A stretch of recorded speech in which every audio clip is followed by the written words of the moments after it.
Hello everyone, welcome to the lecture 5 of Sale of Goods Act by Golden Law. So till today we had done a 4 lecture जिसमें मैंने Sale of Goods की introduction, history and section 1 to 17 हमने करे हैं. ठीक है. Now today we are going to start with our chapter 3 that is transfer of property. ठीक है. That is effects of contract. तो अपने effects of contract में सबसे पहले हम करेंगे section 18 to 25 जो डील करता है बेसिकली ट्रांसफर ऑफ प्रॉपर्टी में. देखो ट्रांसफर ऑफ प्रॉपर्टी जो है it is an integral part of sale of goods contract. ठीक है. अभी कॉन्ट्रैक्ट ऑफ सेल ओनली तभी जो है वो फुलफिल हो सकता है अगर जो प्रॉपर्टी है वो ट्रांसफर हो फ्रॉम सेलर टू बाय. ठीक है. हम ये इतना जो तामझाम करते हैं, हम ये जो इतना सेल ऑफ गुड्स एक्ट की इतनी प्रोविजंस पढ़ रहे हैं, मेन जो मोटिव है वो ये क्या है कि जो प्रॉपर्टी है वो ट्रांसफर होनी चाहिए फ्रॉम सेलर टू बाय. तो ओनरशिप ट्रांसफर जब होती है तब कॉन्ट्रैक्ट ऑफ सेल होता है. ठीक है. बाकी और भी कॉन्ट्रैक्ट्स होते हैं बट उसमें ओनरशिप ट्रांसफर नहीं होती, उसमें कुछ लिमिटेड इंटरेस्ट ट्रांसफर होता है. लेकिन इन कॉन्ट्रैक्ट ऑफ सेल जो ओनरशिप है वो ही ट्रांसफर होती है फ्रॉम सेलर टू बायर. ठीक है. अभी बहुत सारे, अब देखो किन केसेस में तो जो प्रॉपर्टी है वो उसी टाइम पे ट्रांसफर हो जाती है जब कॉन्ट्रैक्ट ऑफ सेल होता है. लेकिन देयर आर सम केसेस जहां पर उसी टाइम पे प्रॉपर्टी ट्रांसफर नहीं होती बिकॉज अभी जो गुड्स होते हैं वो प्रॉपरली तैयार नहीं होते. तो जब तक वो तैयार नहीं होंगे वेरी लॉजिकल थिंग कि जो बायर है उसको प्रॉपर्टी ट्रांसफर नहीं होगी. तो जो प्रॉपर्टी है वो तभी ट्रांसफर होती है जब सेलर जो है वो रेडी एंड विलिंग हो उसको ट्रांसफर करने के लिए, एंड सेकेंडली जो प्रोडक्ट है वो पूरी तरह से तैयार हो. ठीक है. तो देखो पॉइंट ऑफ टाइम जो होता है ना वो बहुत इंपॉर्टेंट होता है बहुत सारे केसेस में कि प्रॉपर्टी कब ट्रांसफर होगी. अभी जैसे रिस्क की बात करें तो रिस्क जो है वो हम तभी देख सकते हैं कि किसके ऊपर है अगर प्रॉपर्टी को कोई लॉस हो जाएगा, अगर प्रॉपर्टी जो है उसका ये पता होगा कि प्रॉपर्टी किस टाइम पे किसके पास है. ठीक है. बिकॉज ओनरशिप के साथ रिस्क जाता है, risk follows ownership, it is a general rule. ठीक है. तो अभी उसके लिए हमें एक्चुअली ओनरशिप देखनी पड़ेगी ना कि किसकी है. तो वो डिफाइन करने के लिए, ये देखने के लिए कि ओनरशिप किसकी है, वो हम 18 to 25 जो सेक्शन है वो करते हैं. ठीक है. अभी देखो अभी ट्रांसफर ऑफ प्रॉपर्टी को बेसिकली हम दो तरह से कर सकते हैं. एक तो जहाँ पे स्पेसिफिक गुड्स और असर्टन गुड्स ट्रांसफर किए जाते हैं, एंड सेकेंडली जहाँ पे असर्टन गुड्स जो है वो ट्रांसफर किए जाते हैं. तो स्पेसिफिक गुड्स की जो ट्रांसफर है वो डील करती है from section 19 to section 22, and uncertain goods की जो ट्रांसफर है वो डील करती है बाय सेक्शन 23 एंड 25. सबसे अच्छा अभी ये एक्चुअली में देखने से पहले ना हमने अपने लेक्चर 2 में बेसिकली गुड्स की डेफिनेशन की थी जिसमें मैंने क्लासिफाई किया था कि तीन तरह के जो गुड्स हैं वो हमारे पास होते हैं. ठीक है. First we have a specific goods, second uncertain goods and third uncertain goods. ठीक है. फिर से हम उसको रिवाइव कर लेते हैं सो दैट जिसको नहीं पता उसके लिए भी इजी हो जाए, because transfer of property basically हम इन्हीं तीन पॉइंट्स के ऊपर देखते हैं. स्पेसिफिक गुड्स कब ट्रांसफर होते हैं, अनसर्टेन कब ट्रांसफर होते हैं, अनसर्टेन कब ट्रांसफर होते हैं. तो बेसिकली ये चीज देखने के लिए प्रॉपर्टी कब ट्रांसफर होती है फर्स्ट ऑफ ऑल तुम्हें पता होना चाहिए कि कितनी तरह की प्रॉपर्टी होती है. तो बेसिकली देखो गुड्स को यहाँ पर मैं एक बार थोड़ा-सा रिकैप दे दूँगी, बाकी अगर जिसको अच्छे तरीके से समझना हो मैं लिंक प्रोवाइड कर दूँगी नीचे, you can check it out from there. Lecture 2 में हमने गुड्स को अच्छे तरीके से डिफाइन किया है कि बेसिकली गुड्स में क्या-क्या चीज़ें आती हैं, कौन सी इंक्लूड की जाती हैं, कौन सी एक्सक्लूड की जाती हैं, कितने तरह की प्रॉपर्टी इसमें आती है. ठीक है. तो अभी 3 तरह की गुड्स हम यहाँ पे इस सेक्शन में कवर करेंगे. First one is specific, second is uncertain and third is ascertain. ठीक है.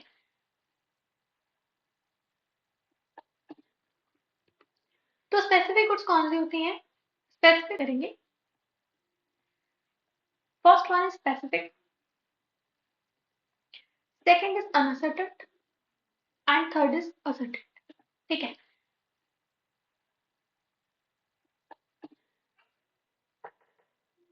देखो स्पेसिफिक गुड्स कौन सी होती है,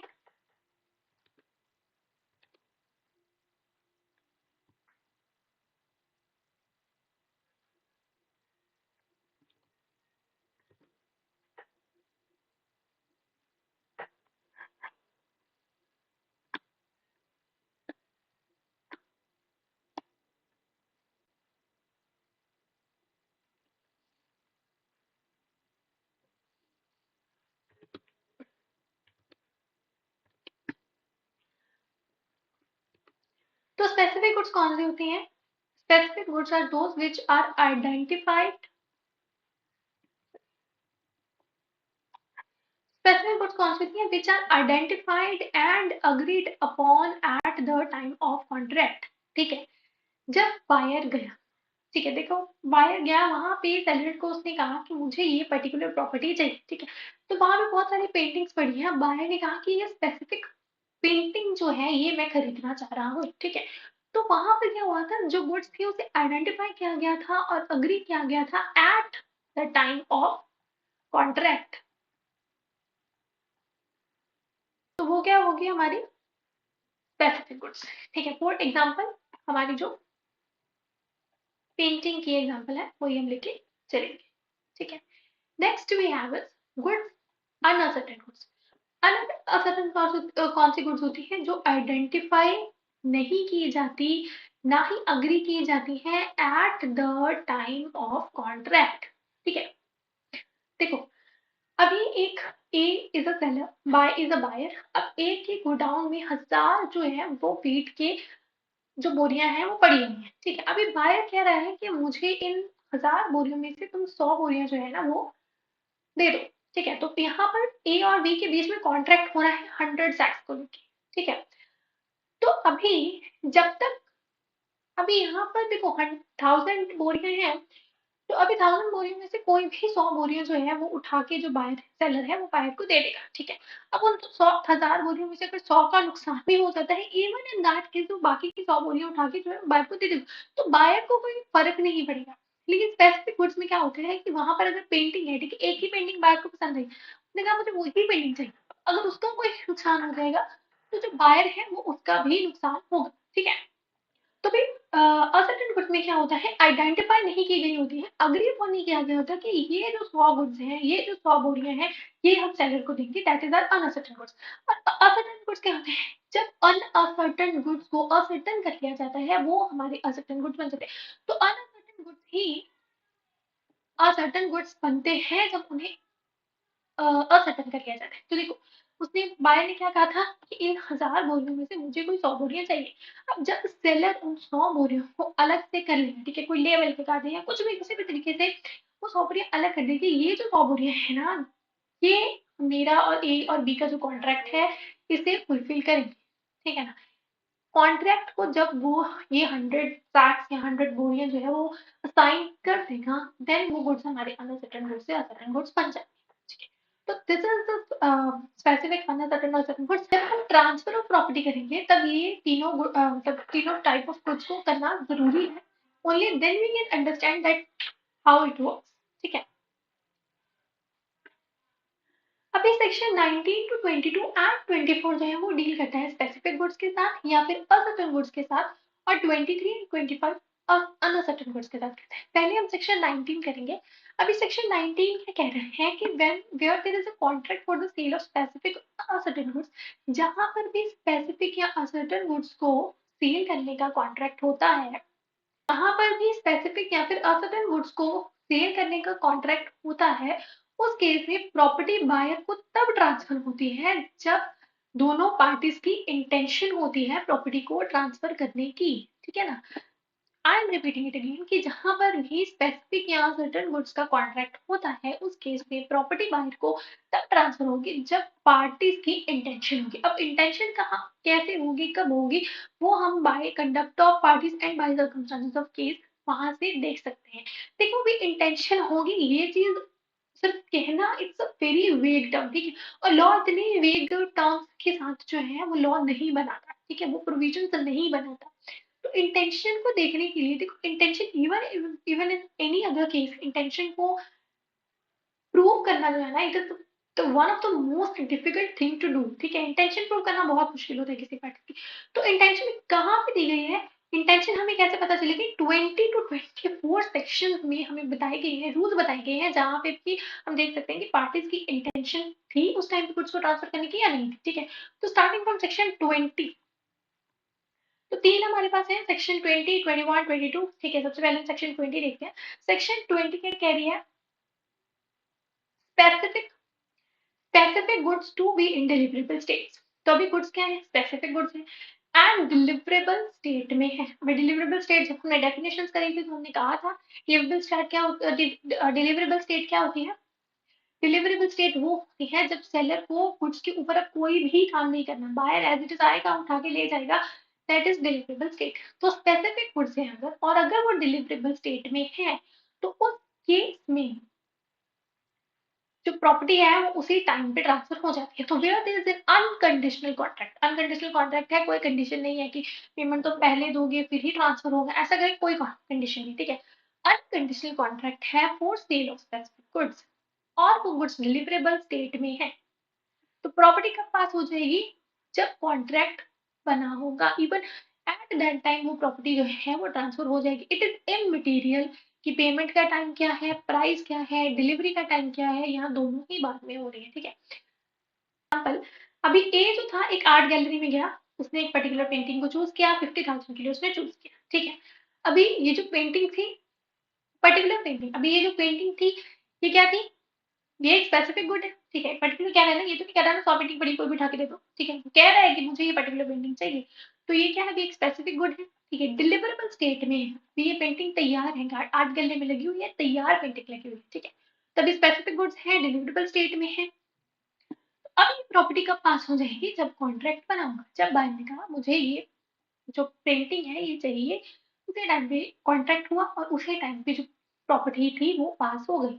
अभी बायर ने पे कर दिया, लेकिन गैलरी ने कहा कि मैं 2 दिन में आपको ये पेंटिंग है वो पहुंचा दूंगा, तो अभी पेंटिंग जो थी वो डिलीवरी के लिए रेडी थी, डिलीवरेबल स्टेट में थी। अभी 2 दिन बाद भी अगर बायर को मिलेगी ना, तो भी प्रॉपर्टी उसी टाइम पे ट्रांसफर हो गई थी जब कॉन्ट्रैक्ट हुआ था। अब इन 2 डेज में अगर सेलर की गलती के बिना नुकसान हो जाता है तो वो बायर का होगा, सेलर का नहीं होगा। क्यों? क्योंकि प्रॉपर्टी ट्रांसफर हो गई थी एट टाइम ऑफ कॉन्ट्रैक्ट, ठीक है। जब बायर ने पेमेंट की थी, जब बायर ने पेमेंट की थी, जब बायर ने कहा था कि मुझे ये पेंटिंग पसंद है, उसी टाइम पे कॉन्ट्रैक्ट हो गया था। अब डिलीवरी कब हो, डिलीवरी चाहे 10 दिन में हो, चाहे 20 दिन में हो, चाहे उसी टाइम हो जाए, डजंट मैटर। पेमेंट चाहे उसी टाइम दे रहा है, चाहे 10 दिन बाद, it does not matter. What matters कि product was of specific good was specific and it was in deliverable state, ठीक है। done. Now section 21, section 21 क्या कह रही है? Specific goods to be put into deliverable state। अब specific goods है लेकिन deliverable state में नहीं है, seller को कुछ ना कुछ करना पड़ेगा उसको deliverable state में लेके आने के लिए, ठीक है। तो where is the contract for sale of specific goods and seller is bound to do something to goods for the purpose of putting them into deliverable state, the property does not pass until such thing is done and the buyer has noticed it। तो अगर seller को कुछ ना कुछ करना पड़ेगा property को पास करने के लिए, ठीक है। अभी उसने नहीं किया, डिलीवरेबल स्टेट में नहीं है, तो तब तक वो प्रॉपर्टी पास नहीं होगी जब तक वो सेलर वो चीज करने ही लेता और बायर को नोटिस नहीं देता। अभी मान लो एक फर्नीचर शॉप में गया, वहां पर उसे एक टेबल पसंद आया, टेबल उसे अच्छा लगा, लेकिन अभी बाय सेलर जो था उसको उस टेबल को पॉलिश करना था। तो जब तक जो सेलर है उस टेबल को पॉलिश करके बायर को नोटिस नहीं दे देता कि ये तुम्हारा टेबल तैयार हो चुका है, तब तक प्रॉपर्टी पास नहीं होगी, ठीक है। तो property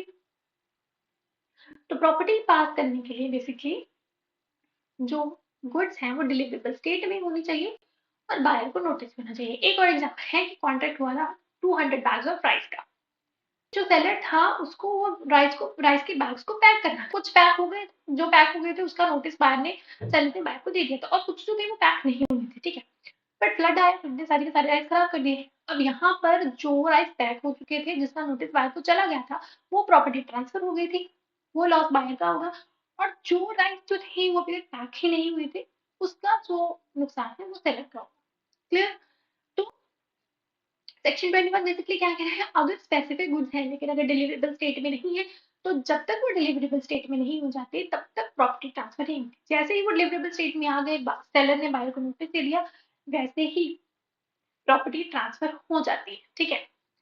the next we have section 22. Section 22 क्या कह रहा है, specific goods in a deliverable state when the seller has to do anything therein order to a certain price।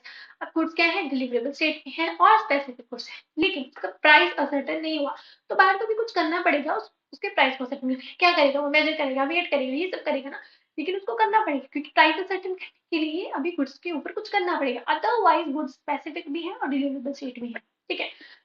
तो where is the contract for the sale of specific goods and in deliverable state. But seller is bound to weigh, measure, test, or do some other act or thing with reference to the goods for the purpose of ascertaining the price. The property does not pass until such act or thing is done in the buyer has notice paper. There. तो जब तक seller अगर चाहे कुछ specific goods हैं, चाहे deliverable state में है, लेकिन अगर प्राइस ही सर्टेन नहीं हुआ तो कॉन्ट्रैक्ट कैसे होगा? जब बायर को पता ही नहीं होगा मुझे क्या प्राइस देना है, कितने का देना है, तब तो कॉन्ट्रैक्ट नहीं होगा। तो जब तक सेलर कुछ नहीं कर लेता, जो भी उसे एक्ट करना है, वे करना है, मेजर करना है, टैक्स करना है, whatever you want to do, ठीक है ना? तो जब तक वो एक्ट नहीं कर लेता और प्राइस असर्टेन नहीं हो जाता और उसके बाद नोटिस नहीं चला जाता बायर को, तब तक प्रॉपर्टी ट्रांसफर नहीं होगी, ठीक है ना? फॉर एग्जाम्पल ए ने बी के साथ कॉन्ट्रैक्ट किया, ठीक है, वो स्पेसिफिक क्वांटिटी लगा लो 500 केजी, ठीक है। तो अभी ए ने बी से कहा कि मैं तुम्हें 500 केजी ऑफ ग्रेन जो है वो डिलीवर करूंगा। अभी ये जो ग्रेन है ये डिलीवरेबल स्टेट में है, बट उसको मुझे वे करना पड़ेगा कि 500 केजी निकाल के देनी है, तो 500 केजी पे वे करना पड़ेगा। तो प्रॉपर्टी तब तक पास नहीं होगी जब तक बी को पास नहीं होगी, जब तक ए वे नहीं कर लेता और उसके बाद बी को नोटिफाई नहीं कर देता दैट ही हैड इट, ठीक है ना? अभी सेक्शन 22 के रिगार्डिंग ये केस है हमारे पास, शोशी मोहन पाल वर्सेस नोबो क्रिस्टोफ। इस केस में क्या हुआ था कि सेलर ने कहा कि मेरा जितना भी मेरे पास स्टॉक है मेरे वेयर हाउस में, मैं वो सारा का सारा बायर को भी बेच दूंगा, ठीक है। तो उसके अकॉर्डिंगली इट वाज 975 मॉड्स। अभी तो बायर ने कहा कि नहीं भैया मुझे तो तुम पे भरोसा नहीं है, मैं तो एक बार खुद उसको वे करूंगा और उसके बाद ही मैं मानूंगा कि 175 मॉड्स हैं, ठीक है।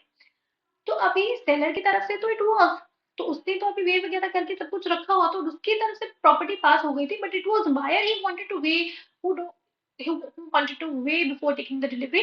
तो अभी उससे पहले क्या हुआ कि उसने 130 मॉड्स जो थे उनको वे कर लिया और उसकी डिलीवरी ले गया, ठीक है। बट इससे पहले कि बाकी के वे हो पाते और वो उसको उठा के लेके जा पाता, आग लग गई वहां पे और बाकी का जितना भी स्टॉक था रिमेनिंग वो सारा का सारा डिस्ट्रॉय हो गया। अब कोर्ट ने ये चीज हेल्ड की कि जो प्रॉपर्टी थी गुड्स की वो ऑलरेडी पास हो गई थी बायर को, बिकॉज सेलर की तरफ से अभी कुछ भी करना नहीं बाकी नहीं था। It was in deliverable state, it was जो भी था गुड्स, जितने भी सारे गुड्स थे वो डिलीवरेबल स्टेट में थे और सेलर की तरफ से भी कोई भी जो था वो करना बाकी नहीं था। It was buyer wanted to weigh for his satisfaction. तो यहाँ पर सेलर की कोई गलती नहीं है, इसलिए बायर जो है वो लाइबल है टू पे द प्राइस टू सेलर, ठीक है ना? अभी एक बार तीनों सेक्शंस को देखो। तो सेक्शन 20 क्या कह रही है कि अगर गुड्स स्पेसिफिक गुड्स हैं और अगर डिलीवरेबल स्टेट में है तो प्रॉपर्टी उसी टाइम पे पास हो जाएगी जब कॉन्ट्रैक्ट है। अगर स्पेसिफिक गुड्स हैं और उन्हें डिलीवरेबल स्टेट में लेके आना है अभी, ठीक है, कोई एक्ट करना है, जैसे टेबल को पॉलिश करना था, ठीक है, फर्नीचर को, तो जब तक वो डिलीवरेबल स्टेट में नहीं आ जाता और बायर को नोटिस नहीं दे देते तब तक प्रॉपर्टी पास नहीं होगी। After putting that in deliverable state and after giving notice to buyer property pass होगी, ठीक है। देन सेक्शन 22 जो है हो गया है कि अगर गुड्स डिलीवरेबल स्टेट में है बट सेलर को कुछ करना है टू असर्टेन द प्राइस, तो जब तक प्रॉपर्टी असर्टेन नहीं हो जाता प्राइस और बायर को नोटिस नहीं चल जाता तब तक प्रॉपर्टी जो है वो पास नहीं होगी, ठीक है। तो it was section 20, 21, 22। So now next we have is goods delivered on approval or on sale or return basis। तो अभी इसमें क्या होता है कि अगर गुड्स को बायर सेलर ने बायर को दिया है कि तुम इसका ट्रायल ले लो, ठीक है, उसके बाद ट्रायल के बाद अगर तुम्हें कुछ अच्छे लग रहे हैं तो तुम इसको ले लो और अगर नहीं अच्छे लग रहे हैं तो you can return it to me, ठीक है। तो वहां पर उस केस में प्रॉपर्टी कब ट्रांसफर होती है उसके बारे में हमें सेक्शन 24 बता रहा है, ठीक है।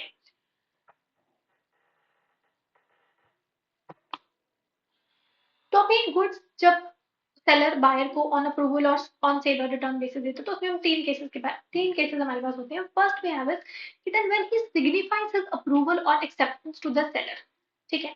तो सेक्शन 24 का एक क्लॉज क्या कह रहा है कि जब वो अप्रूवल ना सिग्निफाई करता है या अपनी एक्सेप्टेंस जो है वो बताता है सेलर, ठीक है। मान लो एग्जाम्पल बता रही हूँ कि सेलर ने बायर को गुड्स दी, अब बायर ने सेलर को बता दिया कि मुझे गुड्स अच्छी लगी हैं, I am going to retain it, ठीक है। तो जब उसने अपनी अप्रूवल या अपनी एक्सेप्टेंस सेलर को दे दी तो उस टाइम पे जो प्रॉपर्टी है वो पास हो जाती है, ठीक है।